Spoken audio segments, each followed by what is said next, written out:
Life is full of celebrations, birthdays, holidays, life milestones, and so much more. And who has been helping generations of families celebrate these events? Our friends at Dewey's Bakery. And even if you aren't planning for something in the near future, you don't have to wait to enjoy something savory and delicious from Dewey's. Maybe you just need something to get you through your Mondays. Drop by every Monday for a free Cake Square Day. No purchase necessary. Just come celebrate the start of a new week. So, if you're hearing this ad on a Monday and you're in your car, reset that GPS and get to one of their 3 Triad locations immediately in Winston-Salem at Thruway and Renolda Manor, plus one in Greensboro at Friendly Shopping Center. And any day of the week, you can find the perfect item with fast and easy ordering options at local.deweys.com. Plus, Dewey's does so much to help celebrate our community. To date, they've given back over $4 million to local schools, churches, and other nonprofits. Your next celebration isn't complete without something special from Dewey's Bakery. Dewey's. Celebrate every day. This is the Triad Podcast Network. Hi, everyone. Thank you for joining us for another episode with our certified financial planner, Jennifer Johnson. School has been back now for almost a couple of weeks now. Jennifer, school has officially fully started back because our 4-year-old daughter started preschool yesterday. Oh, okay. As of the day of this recording. Okay. And so we're finally settling into the rhythm that is the month of September. Mm-hmm. And I say that as a precursor to the conversation we're going to be having today, which I am very interested to take part in, because I don't know if there's I can't think of something that's been more on my mind when it comes to finance lately than just the overwhelming and rapidly rising cost of being a parent. Right. As our 4-year-old gets older, we're still paying, she's old enough to start doing activities, but not old enough to where we're not still paying tuition for preschool. Yeah, sure. So we're in that tough spot right there in the middle. But today we're going to discuss the cost of being a parent, right? That's the topic for this month. So can you tell us a little bit about what we're going to get into today? Yeah, absolutely. It's a topic that I've wanted to tackle. I think it was about a year ago. Actually, I clipped and saved, an article about the cost of parenting and how that was increasing, and thought this would be a great topic for us to discuss. And then it came back to top of mind because the Wall Street Journal, of course, is a publication I stay on top of as a financial advisor, and they started a series that digs even deeper into what it really means to be a parent, the financial costs of that, and also the fact that people aren't starting families at the same rate that maybe we have in the past. And there's some interesting economic implications to that we probably won't be able to get into today, because it's a pretty broad topic. In terms of declining birth rates and what that means for an economy. But I think that'd be interesting too. But today we really wanted to get down to the nitty gritty, talk about what families are facing, and, why folks might not be, or might be afraid to start a family even. And this is such a challenging topic that I had to bring in reinforcements actually for today. So normally you just get me and Adam. And Adam, I know you're a dad. We've talked about that before, and appreciate you sharing your experiences on the podcast. And I know you'll have a lot to add, from it might be very similar to what our listeners are going through. And as I've shared before, I've got 2 girls. Mine are a little bit older. Mine are 19 and 14. So they're on one end of the spectrum. And then I've got 2 special guests with me. As you all hopefully know, it's not just me here at Three Magnolias Financial Advisors. We've got other great advisors and staff here. And I asked 2 of them to join me today because I thought they uniquely might have something to add to this conversation. I'll introduce Austin Childress first, because he's on the starting block, if you will, and that he's a young professional, is an advisor with our firm, And if you're not yet starting a family, and you're debating, what that means for you financially, and want to understand that, Austin will probably have some thoughts that could resonate with you. And then Jonathan Kacmarcik is another advisor, has been with our firm for another years. And you, like me, have two girls, right, Jonathan? I do, yeah. What are their ages now? So my oldest is 6, and my youngest is 3. So we Okay. just we just Okay. kind of moved from that transition of preschool to kindergarten, Okay. and Okay. it's almost a relief when they start going to school. You feel like you get a little bit of a pay increase because, Sure. as you know, Adam, we were talking pre-show just how expensive preschool is, Yeah. but it is definitely something. Now being a parent for 6 years is definitely something that you know I, it just you move into just a totally different season of life, and it's an awesome experience. But it's also experience that's like really expensive, and I Hmm. think like the proper planning and kind of just being thoughtful to just kind of get started on the right foot is something definitely everybody should kind of think about before they just jump right into it. Hmm. Yeah. Yeah. I mean, why? I saw an article again. This was a study done in 2022 by the Brookings Institute, that gave us a total. So getting into some like real numbers of what you just described, Jonathan, was they found that the cost to raise a child from birth to through high school, essentially, because so this does not include college, exceeded $300,000, and that was back in 2022. Um, and so we all know we've seen inflation since that time, right? And I've got some, maybe more up to date numbers that I'll share, as I know, Jonathan and Austin, you probably do too. You're living it, right, Jonathan? So you probably have your own personal experience to share. And Adam, I know you are too. Um, Austin, you're not quite there yet, right? I mean, I guess Right. I guess in your of course you don't have children yet. This may scare you effectively from ever having any. We may know if Austin never has children, like why after this conversation, but tell us a little bit more about your thoughts, because I know you have a lot of friends your own age, right? That do you guys ever talk about this stuff? Yeah, yeah, it's a really big, point of conversation, uh, even for, the males in my friend group, which you would think, usually men aren't as open to talking about those things, but we do. We talk a lot about, the financial struggle of, how are we going to, pay for kids after we've just paid for, a wedding or to move into a Hmm. house or to pay off our financial debt from going to college. And so, it's a point that comes up in conversation a lot. And I'm kind of in that middle point of being a young professional and 27. So I've been out of college long enough to, be in a job and be established, but not quite to that point where, you're taking that next step.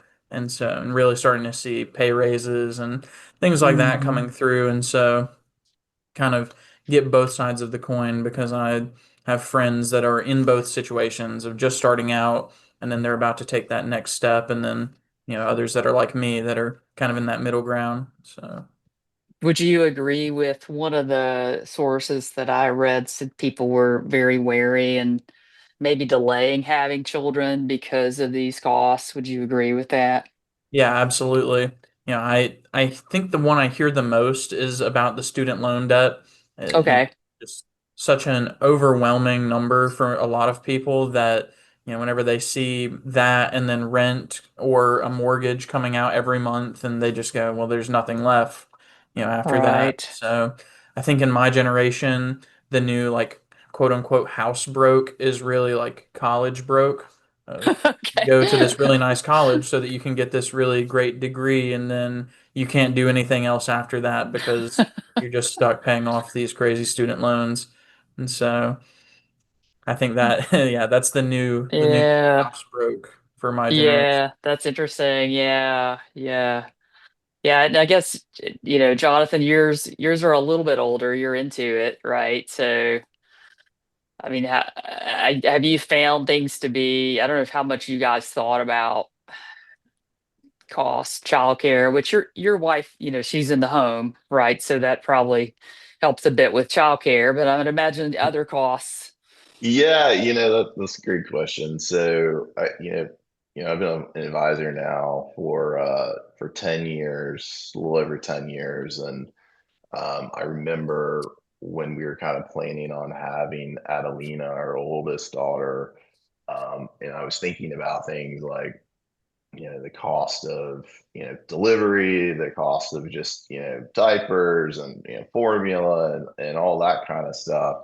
And then my wife opened me up to this whole world of baby gear and outfits and Right, right. Yeah, you, yeah. and then that whole industry has totally been monetized, and you're tired and you're thinking of things like, hey, yeah, I'll spend an extra $100 if it'll, help me get an extra hour of sleep or That's something like right. that. That's right. Yeah. And Yeah. we can't just have the basic stroller. We have to have a little nicer stroller that has some leather on it that the kids normally chew off later on down the Right. road.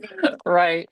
So, I think you do all of the kind of analysis that you want, but you run into just additional cost of having kids. But I, Hmm. I Yeah. definitely think that 300,000 numbers is probably a good number. I think Okay. I read somewhere that just kind of the first year of a baby's life costs you anywhere from 10 to 20,000. Uh-huh. um, Right. and Right. a lot of people don't talk about, obviously children are definitely are I feel like a gift, and Sure. our Sure. childbirths were very easy, but we've had some friends that really struggled with it and had explored different options like IVF or complications Yeah. during birth. Right. So the expense can definitely add up significantly, depending upon what you face in those first couple of Hmm. years of the baby's life, for sure. That makes sense. Yeah. I mean, and that's interesting that you mentioned order and stuff and, and the baby gear. And we certainly had that. I mentioned, mine are of course getting a little bit older, but this is an interesting article that I'll send to you, Adam, if I haven't already. This one is titled "These New Parents Give Us an Unvarnished Look at How They Spend Their Money." And it takes what's probably a pretty typical couple. Their pre-child monthly budget was $5,000, and then with a child, they're now spending 8,200, so an increase of $3,200 a month. And I think that's right in line with what you just described, Jonathan, in that they added it up here in this, and I think this is an average too, where the baby's first year costs $15,000 roughly in 2022, and they've now projected it for this year to be closer to 20,000. And a big part of it, I thought this was interesting. I want to get you guys' thoughts on this and yours too, Adam, having had recent kids, but there's a lot of gear with a baby. Like, and I remember that too, even though mine are older now. And some of that stuff I think is helpful. And then some of it, they give the same feedback in this article, which is probably not worth, it doesn't work as well as described. And so there's probably some opportunities just to be thoughtful, about that. And a lot of that is childcare, which is something we'll get into a little bit more. But one thing they mentioned in here, the danger of being awake at 3 a.m. and able to order stuff like off Amazon, right? And like that was not, I had a child in, 2006 and then 2011. And definitely in 2006, like I was not on the Amazon app on my phone, ordering stuff. I don't think that was even possible, or if it was, I didn't know how to do it or was just too sleep deprived at the moment. But I'm sure like now that probably is a possibility where you're on there. And I don't know if anybody wants to, this is your time to confess, I guess, if you've done that for those of you on here that have kids. Um, I'm just curious. I Oh, think that might be a challenge that new parents have today that I didn't have, a temptation. oh yeah, I would definitely say like, Jeff Bezos and his team over there at Amazon have made it super convenient to order things. And when you have a child, that takes a lot of energy and focus, and it's easy to be caught in a place of desperation, and you're buying that extra fan or that outfit or Yeah, whatever it is. I think right. some of our friends have what's called a snoo, and it actually listens to the baby and rocks the baby if they start waking up at night. Oh, really? Okay. Does it You know, work or do you know? I don't know. Not I sure. think that's a good question. I'll have to ask and follow up on that. But you know, it is. I think the biggest thing is too is especially if you're raising a child together, is just having that you know try to stay committed to what you've allocated, because Hmm. you can get distracted with all the different outfits and all the different gear Yeah. and swag. And now we look back at it, now that our children are now like 3 and 6, and saying we didn't really need all these onesies, and we really didn't need all this Right. baby stuff, because they're only in their clothes for like 90 days, and then you're buying something They else, outgrow it. because That's they're right. Yeah. That's constantly right. growing. But I think it's that kind of like before you have the baby, kind of like have some guidelines or some Hmm. an order of operations to kind of go by, because it's easy to kind of get derailed while you're in the heat of the moment in the first Yeah. couple months of the baby's life, for sure. Yeah, I can see that. Which you're like me, you had two girls, right? So like Yeah, that. we So we were able to reuse some stuff, even though mine are 5 years apart. Like I did keep stuff from baby number one, and thank God baby number two was a girl. So we're able to reuse a lot, but I don't know if y'all were able to do that too. Yeah, I think that was a huge help. Just kind of having the same gender. But Yeah. you know, I, we honestly, we have some cousins too that are close, and they Yeah. have boy clothes. So some of the gender neutral stuff, they're a little Sure. older. Like, yeah, we'll take that We'll T-shirt. take it. Yeah. There you go. So There you go. The voice of experience right there. Adam, you yeah, messed up because you had two boys and then a girl, if I have the Uh, order right. Well, so yes, that's true. So we didn't get to use anything from, well, not anything, but there were a lot of things that we couldn't use from our boys with our daughter. However, what I was going to say is that the trick is to have the baby at a later stage in life than your friends. Okay. So, Oh, right, right. Yeah, we yeah. had our There you go, our two Austin. boys, You're yeah, right. our two boys are 12 and 9, and our daughter is 4. And so, Yeah. we had our daughter in right as we were 40 years old. Yeah. And by then, a lot of our neighbors and our friends, they that had girls, were older. And so Hmm. you just get inundated. We've never had to really Sure. buy our daughter a lot of clothes, because Great. Yeah. whether it's family members or just neighbors or friends, they're just like, here's a bunch of Yeah. stuff. And so we have just a Yep. ton of stuff in storage as she goes through the ages of life, where she will be Great. taken care of with clothes and shoes and all sorts of toys. I mean, so now again, that's not necessarily a super serious answer to your question, but I will say that has been, whereas if you have a child later in life, you don't have as much Hmm. energy to deal Right. with the Right. sleepless nights as you did before. But the flip side to that is you don't have to buy as much as you did with the Well, first two kids. yeah, I think that's a really good point, and that's we did some of that, but I do think there's a lot of opportunity in buying, even if you have to purchase things, but like used stuff, consignment shops, you know, take, yard sales maybe even, because they just don't use it that long. They just go through stages. I think you guys would agree with this that have had kids, but they go through the stuff really quickly, even if it's something that's useful. In 6 months, it's probably not, and it might be fine, right? Like they're not going to use the play mat when they start crawling and walking, but the play mat's probably okay if they're unless they're like Jonathan's, which chew on everything apparently, like everybody else's, was probably okay, right? I'm Yeah, just yeah, teasing. Mine were yeah. chewers too. I remember like vividly being in a Walmart and when she was teething and her leaning over on the rail, of the cart that you put your hands on with her and just rubbing her teeth, like her gums, like back and forth on that cart at a Walmart. I mean, can you imagine? Like, I just was like, what's coming at me in about 48 hours? So I'm totally Right. kidding. What kind Mine of did it too. sickness? Yeah. Yeah.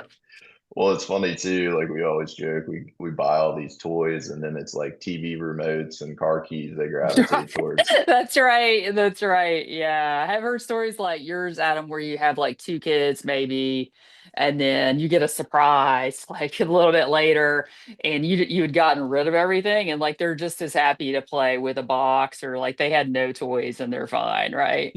Yeah, that's what Jonathan said is absolutely true. It's just the little things around the house that they love to play with. I mean, my daughter still loves going to if we're at a restaurant, just like stacking sugar packets or things like that, Right. rather than loading up the car with a bunch of toys. The one Yeah. thing that my mom told me that she did for me that I think is, look, if you want to get creative and find a way to be more budget conscious on how many toys you buy, Hmm. she said that she would like keep a rotation of toys like every 2 to 3 months. And so like Okay.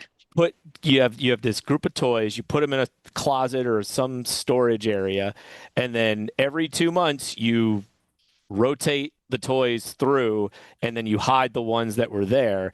And so Okay. the baby, the toddler, whatever, probably doesn't know much difference in that they think they're getting all these new toys to play with when in reality you've just been storing them away for the time when Mm, it's time to do the line change smart. of things to play with.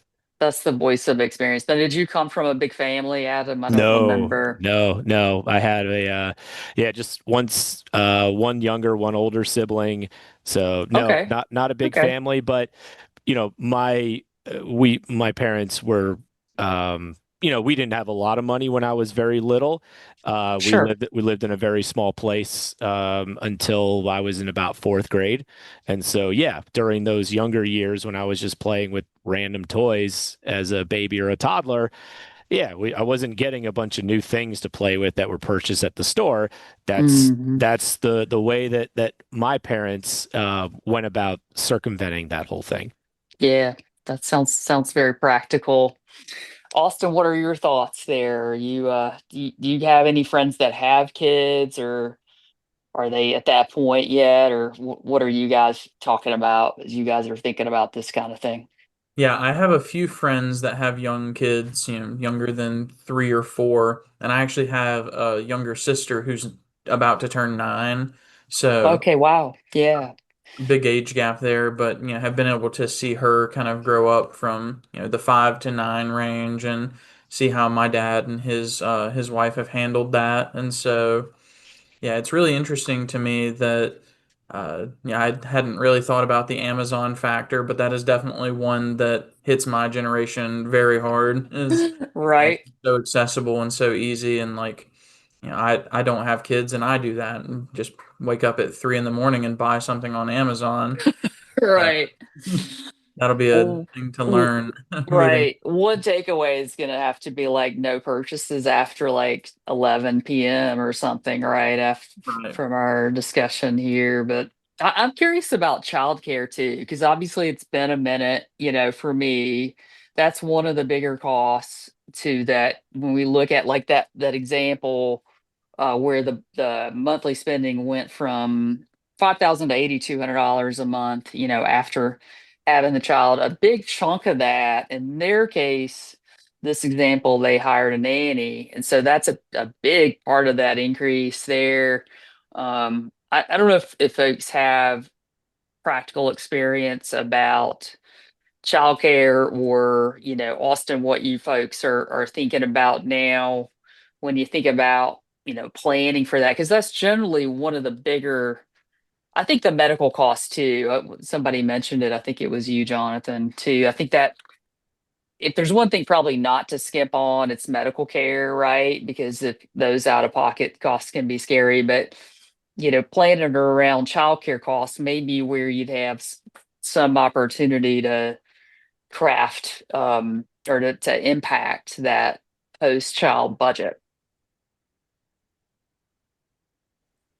Yeah, I mean, I think I'll jump in. I mean, you know, you know, childcare is extremely expensive, and I think that has been also very monetized as well. I think you're easily looking at, when they're an infant, it's a lot more expensive than as they get older, but you're Right. easily looking at about $14,000 a year if they're going full day. And then, where our children go, if you want to drop off like earlier, like let's say you have a early morning meeting and you have to drop them off earlier, then you have to pay extra for that. Or if you pick them up later, then you have to pay extra for that. Then, are they going to go half day or are they going to go full day? Those are all like, decisions that you need to make. And now I think we live in a world where the households are really almost have to be dual income. Right. So I think everybody's really going to be faced with childcare at some point. We're fortunate where my wife is able to stay home with our children, but it's a decision that we had to make together. She was pretty Hmm. adamant that she wanted to be there at the beginning because her mom worked when she was little, but she really wanted to Yeah. be there with the kids. But now we're moving into a stage where our youngest we want to send half day just to get that socialization, so it's not a very Right. big culture shock. Um, so yeah, I mean, I think that the childcare cost is extremely expensive and something you really need to kind of plan for. Um, there are different ways to go about it, and it's really, I don't think there's a right way or a wrong way. I think it's Hmm. just really just sitting down and seeing what it is that you want for your family and then trying to make that work. I want to take a quick break from this show to do two things. One, we'll say thank you for listening and supporting the Triad Podcast Network. Just listening to this episode is appreciated. Second, I want to ask that you support a local business that supports us as a presenting partner, a real estate company we trust, the Ginther Group, located in Winston-Salem. The housing market is moving fast. You need someone you can rely on to assess your situation, read the data and trends, and steer you in the right direction. Interest rates, inventory, new construction, there are so many factors that impact our local market. Don't buy into the national internet headlines. Get the information from the folks right here in our neighborhood. Contact Blake Ginther and the Ginther Group today. Whether you're buying or selling, have cash or not, or if your home isn't in the ideal condition for selling, chances are they have a solution for you. Call 336-283-8689 or visit theginthergroup.com. Buying, selling, investing, or just learning, whatever you need. Start now, and like me, you can become a Ginther Group client for life. I'll share some personal experience. I did not go to any kind of, which I don't just don't think they really had them that much, preschool or, and my mom too had stopped working for a bit there when I was born, and my sister too. And so we stayed at home, but we were on a cattle farm, so very rural. So we were, at home and pretty isolated. So when I started kindergarten, this was a shock to me. So I actually remember crying for a very long time before I adjusted to go into kindergarten. So with my own kids, I always thought, well, certainly before kindergarten, I wanted them to have that opportunity to go. But I know that's tricky too for moms in particular. Usually it's the mom, though certainly it could be dads that are staying at home if you don't if you don't work outside the home and then you're trying to get them in a preschool, like that's an added cost, right? So that you have to be thinking about, and that's tough too because you've already had a cut back in income if one parent is staying home. But one thing I think is interesting that I wanted to get other folks' thoughts on that really um, wasn't certainly as popular. I think it was an option, but maybe more difficult when I had young kids, is the idea of working from home. Um, when I started, having children, I just don't think the technology was there. I mean, this technology was not there, when I first had that we're using now to record this and that to meet virtually. And so it was really pretty much unheard of. Now, by the time I had my second child, there was more of a work from home acceptance, but I think there was still a little bit of a stigma behind that, in which, so I would work part of the week in the office early on after I had her. And we were able to work out childcare, around that, where then I'm working part of the week, at home. But I still, and this might have been my own psychology, felt like that might be frowned upon by certain people, that was not a good thing for your career. And I feel like that might actually be a very positive situation now. And I don't know if, Austin, you have any of your friends that are even thinking about that, of trying to have a more flexible work schedule as they start to plan families, or if you've seen that, because I feel like that's maybe an opportunity that wasn't there. Does that make sense? Yeah, definitely. And I think the negative perspective around working from home has lessened, with the pandemic Hmm. and kind of forcing everyone or a lot of people into that world. But I do think that, especially whenever we talk like extremely corporate, positions, that it still kind of exists, that, that negative perspective, especially now that, we're seeing more and more places start going back to majority of work being in Hmm. office. Right. But yeah, I think, I've seen a few of my friends who, especially their wives, who started out, whenever they had kids, they were still going into the office, after maternity leave and that kind of thing. But then over time, they've, kind of transitioned their thought process to, I want to be home with my kids more often. And so that seems Hmm. like, the work from home has kind of been the middle ground. Because like Right. Jonathan said, we're in a society right now, a day and age when it's pretty hard to, support a family off of a single income. And so Hmm.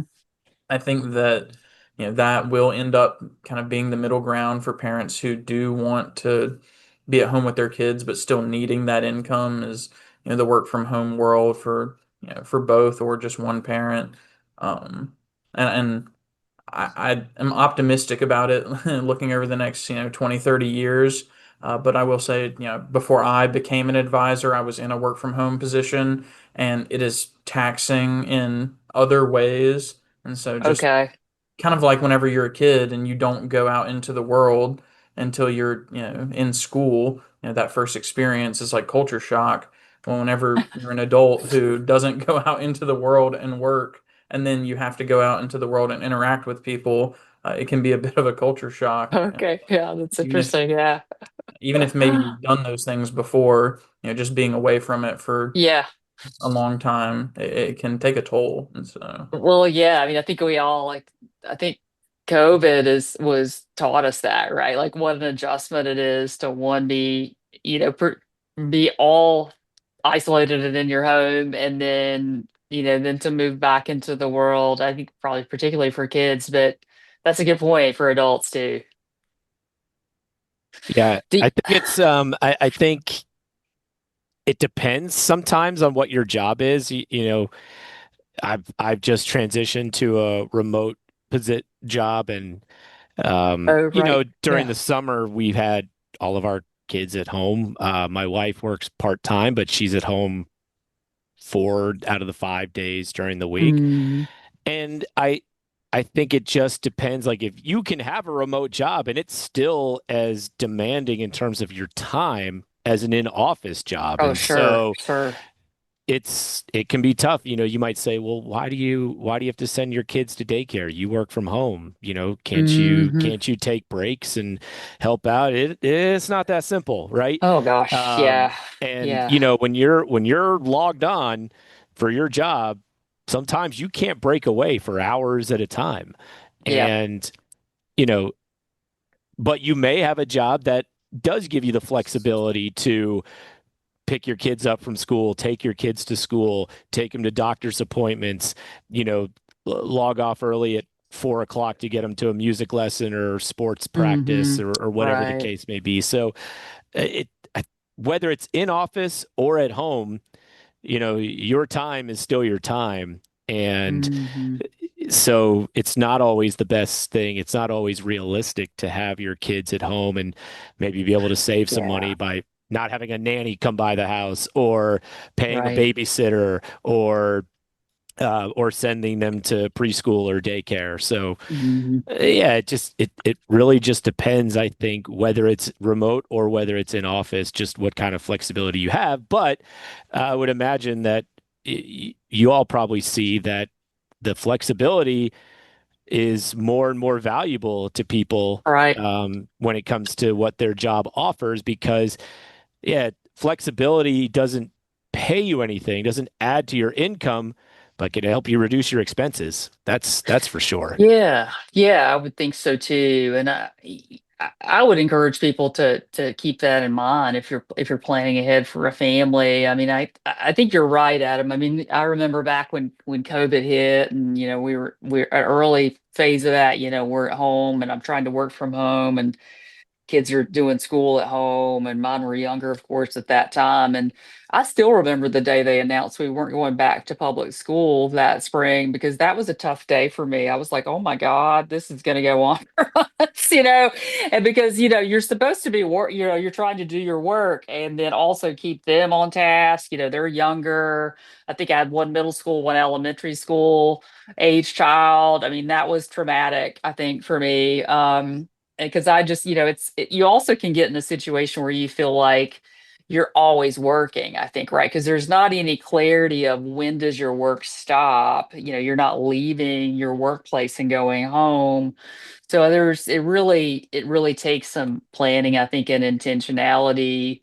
Um, I do think it's more accepted, but one of the things I would share with people is to make sure if they're thinking ahead, to be realistic. And so I would say, I guess, I think your point's a good one, Adam. If you think well, I work from home, we'll just keep the baby at home, all the time. God help you, is what I would say. I don't know how you're going to do both. I mean, I think that could still be helpful. Maybe if you have that flexibility of the time you work, maybe you can structure your day because childcare is a big thing, right? I mean, we had one of these articles in the series, and it's a tremendous range, which I think is interesting. And some of that is based on where you live. And I know you can't always control that, but the median cost for one kid in that first few years of their life is $44,000, with a range of anywhere from $24,000, which seems really low to me, to $147,000 for the first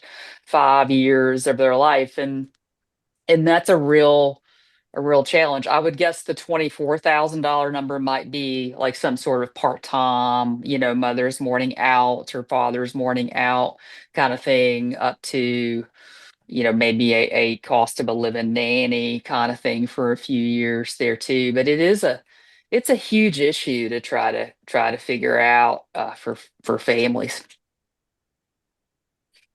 Yeah, I don't think there's a maybe a right way or wrong way. I think you just gotta Sure. sit down and plan it out. And Hmm. a lot of it depends upon, your work posture. Can you work from home? Do you have to go in office?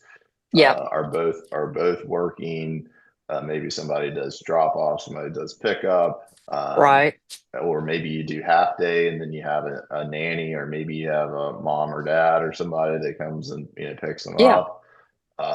So it's really, I think, something where you just you got to assess your foundational basics first and say, okay, like what can I really do to make sure that I'm on track for retirement, and Hmm. have my goals in order, and my my balance sheets in order. And then it's like, okay, now we're ready to to jump into this, and then they were going to have extra variable cost associated with that.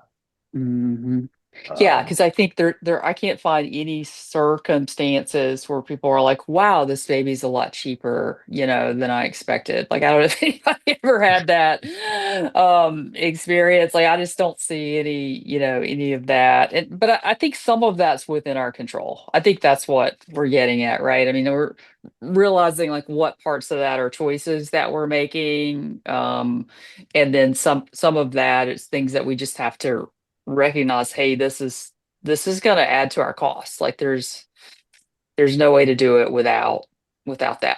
I want to get you guys feeling about this too, because one of the stories that I read was dug into a particular family that opened up about their experience, and that was their desire was to have a large family. I think they have 4 children, maybe even 5, and they wanted that. And part of the plan though was for them to have 2 working parents, because obviously that was very expensive. But you mentioned, student loans, Austin, and I think that brings us to like a really good point of investing maybe in education, because in that example, the husband, I believe, worked for Home Depot, um, and he may have had some level of college. I really don't recall.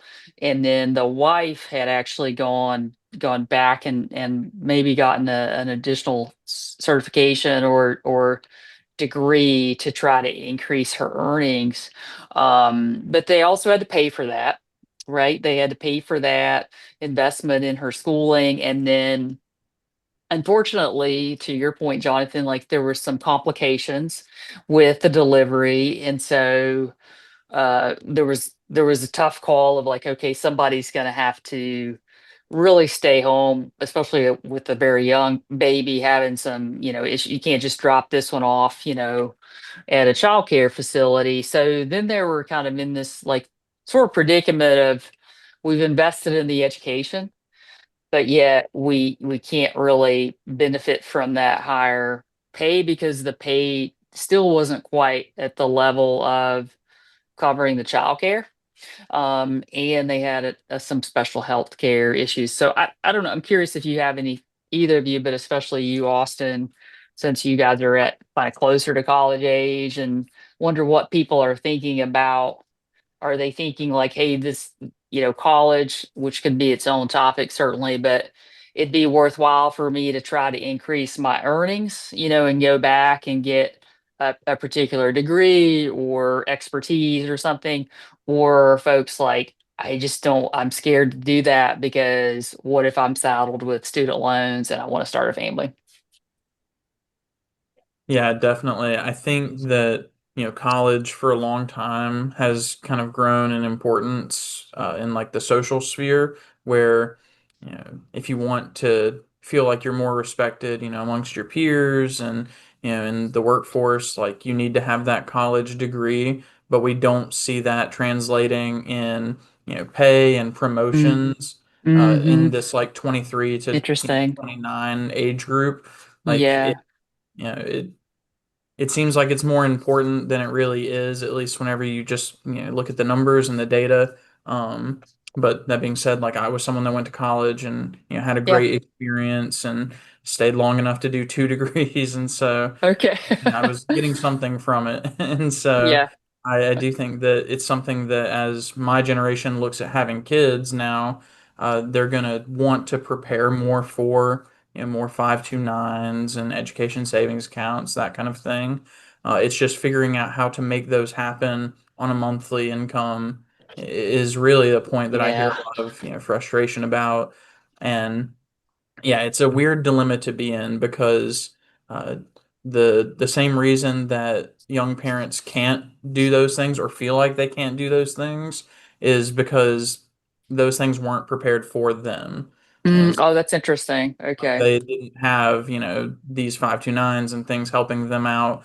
A lot of it was just parents helping pay out of pocket. That Mm, was in my situation, and I was lucky, with scholarships and other things that helped me out in paying for college. But now I know a lot of people who are looking at $150,000 of student loan debt at Oh, 25 wow. years old, and starting Wow. out making sub $20 an hour, or right at Wow. $20 an hour. And it's like, it doesn't take much crunching of the numbers to see how that can cause some tension. Yeah, for sure. That's interesting that you say so you feel like a college degree is still is necessary, but it's more like a social, it's just a box you check. It's not a, it doesn't necessarily translate to. Yeah, because I mean, you can see the numbers of how few people use their college degree for what it was intended for. Mm-hmm. How many Mm-hmm. business majors end up doing things in the arts and vice Uh-huh. versa. My Yeah. Both of my degrees, undergrad and graduate, are in religious studies, and I'm a financial advisor. And so Right. not Right. not exactly what the degree was meant for. And so Yeah, that's interesting. Yeah. Because our numbers we've been talking about, I mean, none of those include college, right? That's right. So when I threw out that Brookings Institute study, which would be interesting to see what those numbers would be today, because remember those were from 2022. It gave us a number that we would, and if you're like me, I got multiple kids, and so you multiply that. That's for one kid, that it would cost over $300,000 for me to basically raise that child up until she would leave for college. I think it would be higher if you ran those numbers today. I mean, when we looked at this family's budget, it went from 15,000 for that first year to 20. So over the lifespan of that child, that's going to be more than what it was a few years ago as well if you start to add those up. So that's really interesting. I wonder if people are starting to question the necessity of some of those things, like college, right, for their children. I mean, it sounds like from what I'm hearing you say, Austin, like people still want to provide that for their kids, is what you're hearing from your colleagues, friends, yeah, and absolutely. whatnot. Yeah. I mean, it makes a tough one. I think it leads to like some really critical choices, right? Because I mean, hopefully not everybody listening to this is struggling with like six figures of their own student loans and then trying to start a family and prepare for them. But I'd imagine even if you don't have, student loans to deal with, you're feeling the squeeze. So I don't know if now would be a good time maybe to talk about some things you can do, because we don't want this just to be like a state of the union with only bad news, right? For people, like costs are higher, like, because I think there are some things I think people can do and be thoughtful about. I want to hear from you guys too, and Adam, if you have any practical real life advice too for somebody in the trenches there with three. You have more kids than all of us, so you're the real expert in the room. So if you have anything you want to add, feel free. But I'd be curious if anybody has any real kind of takeaways for people that are either thinking about starting a family, or you're in the throes of it with especially young children. What would you tell them? Yeah, I think some things I got to think about, before you have the baby is, what do those estate planning documents look like? Who's going to That's a take good care point. who's Yeah. going to take care of this baby if something were to happen to me? Uh-huh. I Uh-huh. think Yeah. to Austin's point, a lot of folks go to college now and they're carrying student loan debt and they're trying to learn how to manage that debt. Does like term life insurance make sense? Term's Hmm. really cheap. And if God forbid something were to happen to me, like, my spouse is okay and taken care of. What do my own personal foundational basics look like? Do I have an emergency fund of cash on hand? Do I have high Yeah. interest debt under control or none at all? Hmm. And then really, I think kind of sitting down and thinking about like, hey, when I have this kid, I'm going to have some future obligations like daycare. Is my child going to Right. go to daycare? Well, like we're going to eventually buy vehicles. Are they going to go to, Hmm. private school, or are they going to go to public school? Are we going to help for just undergrad, or are we going to help for undergrad and some kind of advanced degree, or maybe none at all. Um, so I think, just kind of sitting down and kind of thinking through some of those things, and those are things that like I really love to do, are just like Mhm. a good start.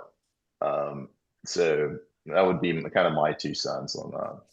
Yeah, I think those are some really good points. I mean, it brings out some things when you think about babies, and you're thinking about, are we doing formula and are we doing daycare, that kind of thing. But it's so easy to overlook, which I think is where we come in, right? As advisors, to say like, oh, don't forget, we need to make sure you have life insurance, right? And don't forget, make sure, we do have you looked at really having a will and these other things that I think, because you're in the throes of it, there's so many things to think about, particularly if you're a new parent. So I feel like those are some really great, great points. And I'm curious, Jonathan, would you say, I mean, I guess at what point would you say folks need to seek out like some financial advice?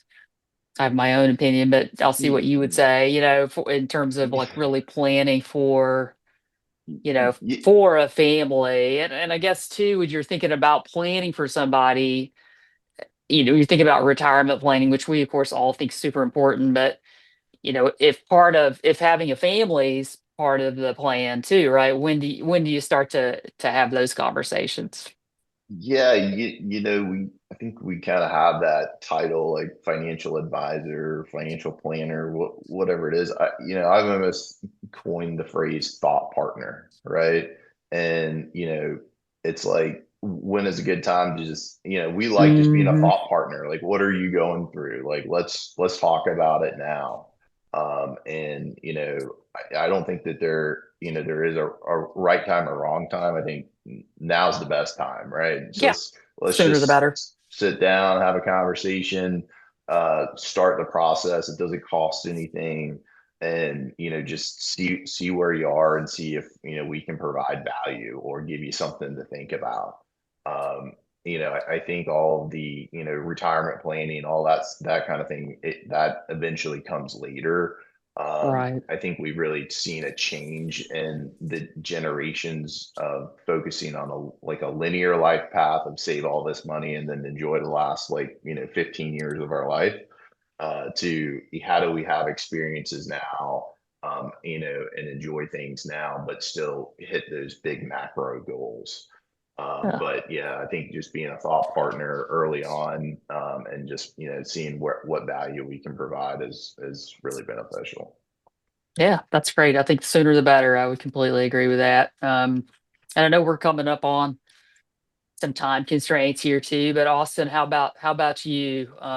What do you tell folks if they're asking your advice as they're thinking about starting a family? Yeah, I would, first of all, just say that don't be afraid to wait. If you can come Okay. out of college and, get married and immediately start having kids, that's great. But for the most people, that's just not, a realistic reality. And so, but Mm, people are living longer and, health is improving in terms of, the longevity of life. And so, don't be afraid to wait and, to plan and really hmm. make sure that you're ready, because having kids and being a parent is probably the biggest responsibility that you can take on in your life, and so because you're caring for another human being, and Mm, so yeah, that would be the number one thing. And then, just like Jonathan said, starting a conversation with a financial professional, like there's never a bad time to start. And that's something that I wouldn't wait to do, mm, because I think there's a temptation for young people to just, oh, I can put together a budget and I can see the numbers, or oh, I can plug it into Chat GPT and it can tell me, can I afford right. to do this? But you're not going to get the attention to detail, for one, and two, Right. the psychological and emotional side that you're going to get talking to another person, to a financial professional. And so I would definitely recommend not going the Chat GPT route whenever it comes to, should I Good have point. kids? Here's my income. Here's what I expect. Right. And so, That's right. That would be interesting to type that in and see what you'd get. But it's a great conversation, I think, to have. I think it brings out a lot of it makes the planning that we do really come to life, I think, and why I think we'd all stress that you want to have a personal relationship with your advisor, because these are personal issues and they're not easy answers. I would leave folks with, as we said before, be realistic, about costs, about what you can do versus what you're going to need to pay for. Plan ahead the best you can. I think, Austin, that's really great advice about wait if you can. And then I would say be creative and don't be afraid to go your own way, right? I think there is a lot of pressure of, you've graduated college, it's time to get married, it's time to have 2 kids, but not too many kids, not just 1 kid, not 3, not more than 3, certainly, because then you'll look like you're crazy, but it's this whole, like, you've got to fit in a box. And I would leave people with, make it your, as much as possible. A lot of that's out of our control, but be thoughtful about it and craft the best you can, the family that you want. And if we can help people, we'll be glad to, and we're happy to start conversations. Any one of us I know are available to do that.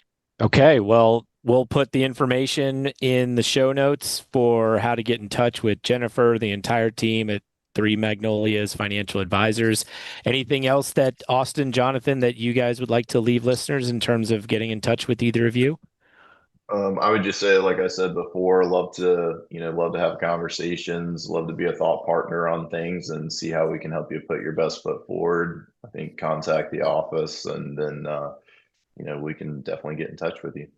Yeah, I would echo that as well and say that, no matter how much or how little you feel like you have, it's all about making your money go as far as it possibly can for you. And that's what we're all about. Well, thank you, all three of you, for a fantastic conversation. I feel better after going through that. And if nothing else, just knowing, hey, none of us are alone in what we're dealing right. with. It's expensive for all of us that are raising children. So that's right. Thank you both. Thank you all so much. Yeah, thanks, Adam. We appreciate it. Securities offered through Private Client Services, member FINRA SIPC. Investment advisory services offered through Three Magnolias Financial Advisors, located at 110 Oakwood Drive, Suite 480, Winston-Salem, North Carolina, 27103. Three Magnolias Financial Advisors and Private Client Services are not affiliated. Private Client Services is under separate ownership from any other named entity. All information is believed to be from reliable sources. However, we make no representation as to its completeness or accuracy. All economic and performance information is historical and not indicative of future results. The market indices discussed are unmanaged. Additional risks are associated with international investing, such as currency fluctuations, political and economic stability, and differences in accounting standards. The views depicted in this material are for information purposes only, and not necessarily those of Private Client Services. They should not be considered specific advice or recommendations for any individual. Neither Private Client Services nor any of its representatives may give legal or tax advice. This is the Triad Podcast Network.